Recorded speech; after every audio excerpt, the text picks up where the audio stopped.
So, we learned the midpoint formula yesterday, which was x1 plus x2 divided by 2, and then y1 plus y2 divided by 2. But what you learned at the end of class, this is an honors concept, what you learned at the end of class is if you were already given a midpoint, how to find the other endpoint. Okay? So to do that, you're going to take apart the formula. So you're going to take this, x1 plus x2 divided by 2. You're going to kind of decompose it. Take it over here. What did this help you find? This x1 plus x2 divided by 2. Coordinate. Yes, what part of it? The x1. The x of the midpoint. Okay, so to find the x of the midpoint, you use x1 plus x2 divided by 2. Give you a second to write it down. What did we use to find the y of the midpoint? The y. Yeah. y1 plus y2 divided by 2.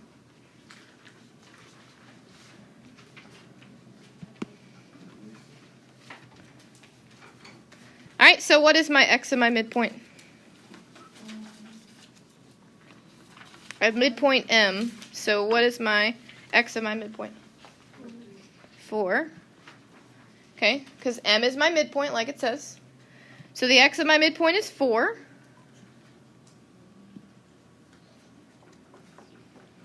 All right, what is an x that we were given, of an endpoint that we were given?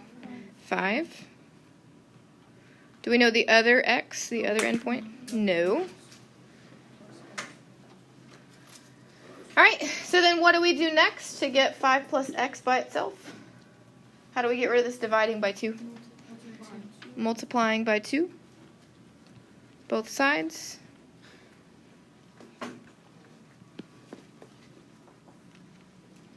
Two times 4 is 8. So the left side is 8.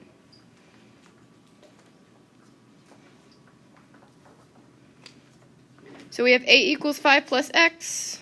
So what do we do the last step? Subtract 5. Subtract 5. So then the x of my endpoint is 3. So I'm going to put it in the top corner. What is the name of my endpoint going to be? I already have G. My line segment's going to be GH. So my two endpoints are G and H. So which one am I missing? H. So I'm just putting in this top corner so I have room. We know our x is 3, and we're going to find the y.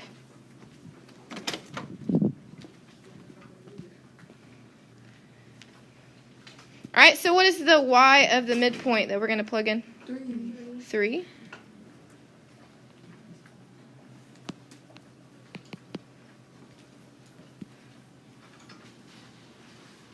And then what's the y of the endpoint we know? Just put it down. -6. All right, so then what's our next step? Multiply both sides by 2.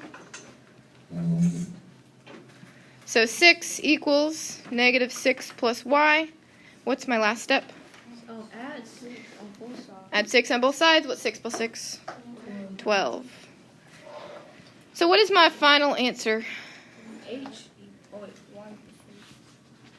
Oh, my final answer? Oh, the final. Yeah, 312. Okay, my endpoint was 312. Can I show you like a trick? No? Did you say no? She's so sassy. Okay, so what were my two endpoints? Yeah, so my first endpoint was 5, -6. And we just found our other endpoint was 312, right? This might not be as easy to see. Our midpoint. What's my midpoint? Your midpoint is 4, 3. 4, 3. So remember that whenever you're finding the midpoint, things like that, the midpoint is the direct middle. The x is in between the x's. How far apart is 4 from 5? 1. Yeah, 1. How far is 4 from 3? 1. It's harder to see on this one. It's harder to see. How far is 3 from -6? 9. It's 9 away. How far is 3 from 12? 9. So that's what makes it the middle. Just throwing it out there. Blow your mind. All right. we're going to, yes ma'am. So could we possibly use that to solve instead of all of that? No. Why you trying to treat her? Because they're not going to be that easy. Just to tell her. She trying. You can't cheat your way out. Do you want to do another one together, or do you want to do whiteboard? Whiteboard. Okay, go ahead and take out your whiteboard.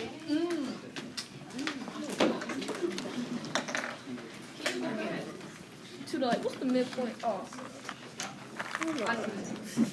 You can, however, use that as a way to check yourself before you wreck yourself.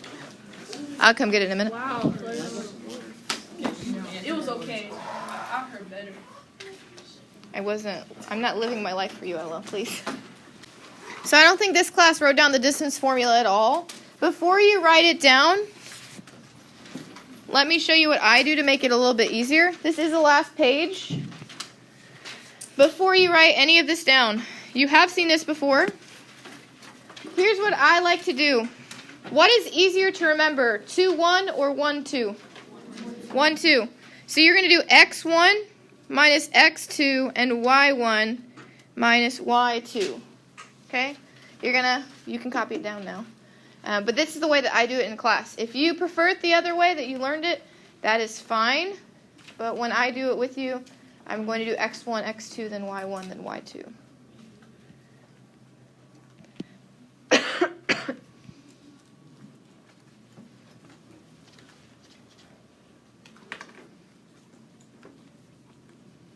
So there's not a space for this, you're just writing it down because we're good students.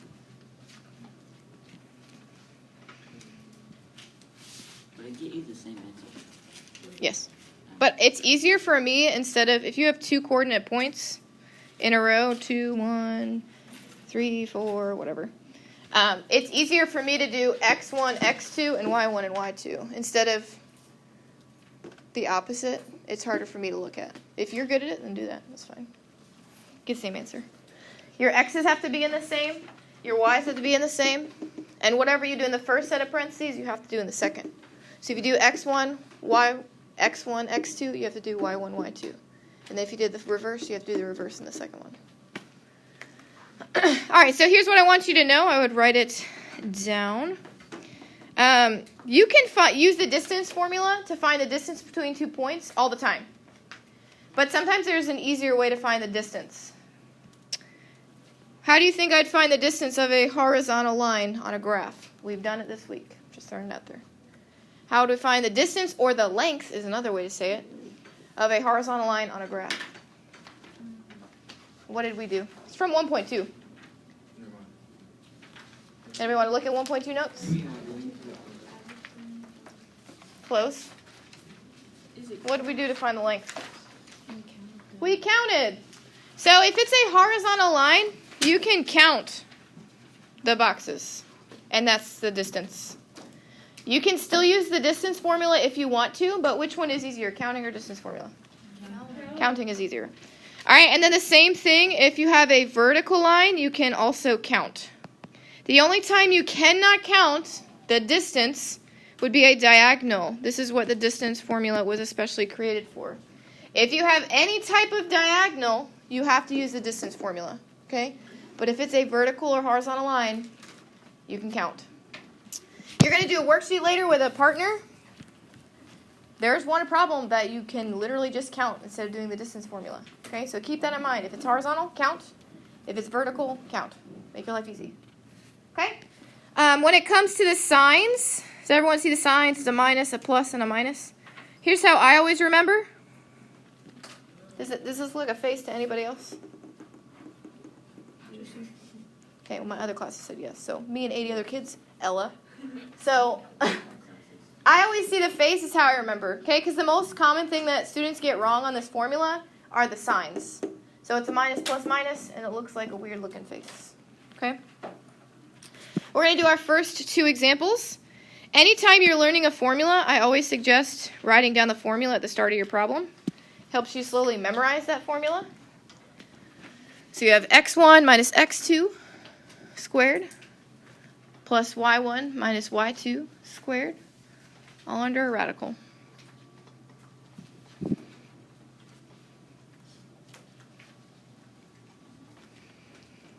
Yes, ma'am. So if changing the x's from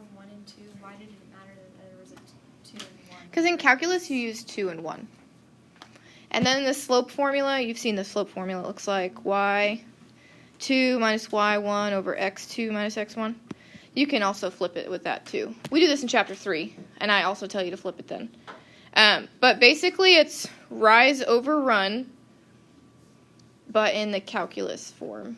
You use y2 and y1, x2 and x1. So it matters later down the road. So then it trickles down, but it doesn't affect this. So that's all. All right, so we're going to start with our points. What is my first x? -6. My second x? 5. My first y? 3. And then my second y? -2. So I want you to pause for a second. So when I'm walking around the room and I'm trying to help and I'm trying to check that you're doing this correct, there's one thing that I check every single time. The front of the parentheses should be x1, y1. They come from the same coordinate. So what I do is I check the front. Is -6, 3 a coordinate pair we were given? Yes. So then I would move on to the back. Is 5, -2 a coordinate pair we were given? Yes. So then I would say, all right, well, you plugged it in correctly. Okay, that's good. Then I would check from there. So it's a way to check yourself. You can stop and ask yourself, does the front of the parentheses make an ordered pair? Does the back of the parentheses make an ordered pair? Okay. If they don't, then you plugged it in wrong. Okay. What do we do next? Yeah, we could talk about that. After that? So we did a negative and negative, made a positive. What do we do next? Yeah, we're going to do our parentheses here. What's -5 or -6 minus 5? -11. And then 3 plus 2 is 5.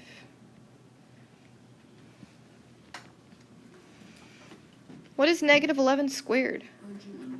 121. If you did not know that -11 squared was 121, what could you do? What would you type in your calculator now that you don't have a scientific calculator? 11 times 11. 11 times 11. I don't know, some of your calculators might use negatives, I don't know. But a negative times a negative makes positive anyway, so. Then we have 5 squared, which is 25. What do we do next? Add, what's 121 plus 25? 146. 146. We're going to round to the tenths. So I would check your calculator because each of them are different with radicals. If yours does not have a radical, in the middle of a quiz or a test, you just raise your hand, and I would walk over and with my own radical and let you type in what you needed to. You said round to what number? Tenths. So the tenth, how many zeros does a 10 have? 1 0, so it's 1 decimal place. Okay, so what is my final answer? 12.1.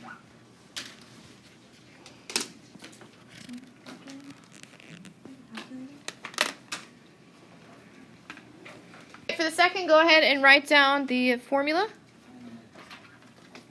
Do we have to write AB? No, it will help in 1.4 if you write it's between what points. But these aren't even called A and B.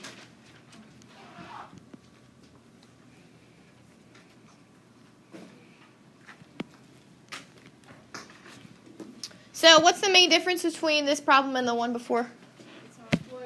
It's on a graph. Do you right off the bat know what the points are? No, so we have to name them. Let's name this point down here. What do we think? 0, -5. Good. And then the second point. 5, 1. After we name them, we have to decide which one we want to be x1, y1, and which one we want to be x2, y2. So which one do we want to be our first coordinate? 0. Sure. Sorry, Jordan. So we have x1, y1, x2, y2. I said sorry because I thought you were asking for this one.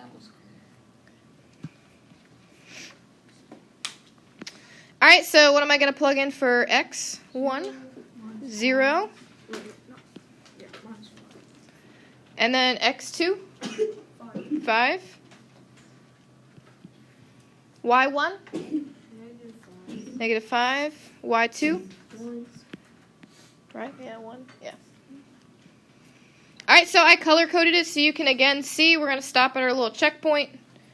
Is 0, negative 5 a coordinate that we were given? Yes. Is 5, 1 a coordinate we were given? Yes, so we can keep on moving. What is 0 minus 5? Negative 5.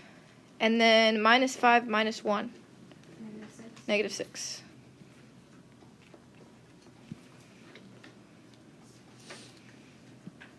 Negative 5 squared? 25. Negative 6 squared? 36. You're good. 25 plus 36 is? 61, which is approximately 7.8.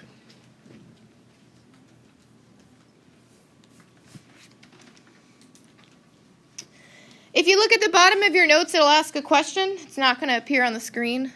What do the dashes mean on a line? Congruent. Okay, so in there it would mean AM is congruent to MB. Okay, so just a random question at the bottom to finish the lesson. We're going to go to our whiteboards for a bit.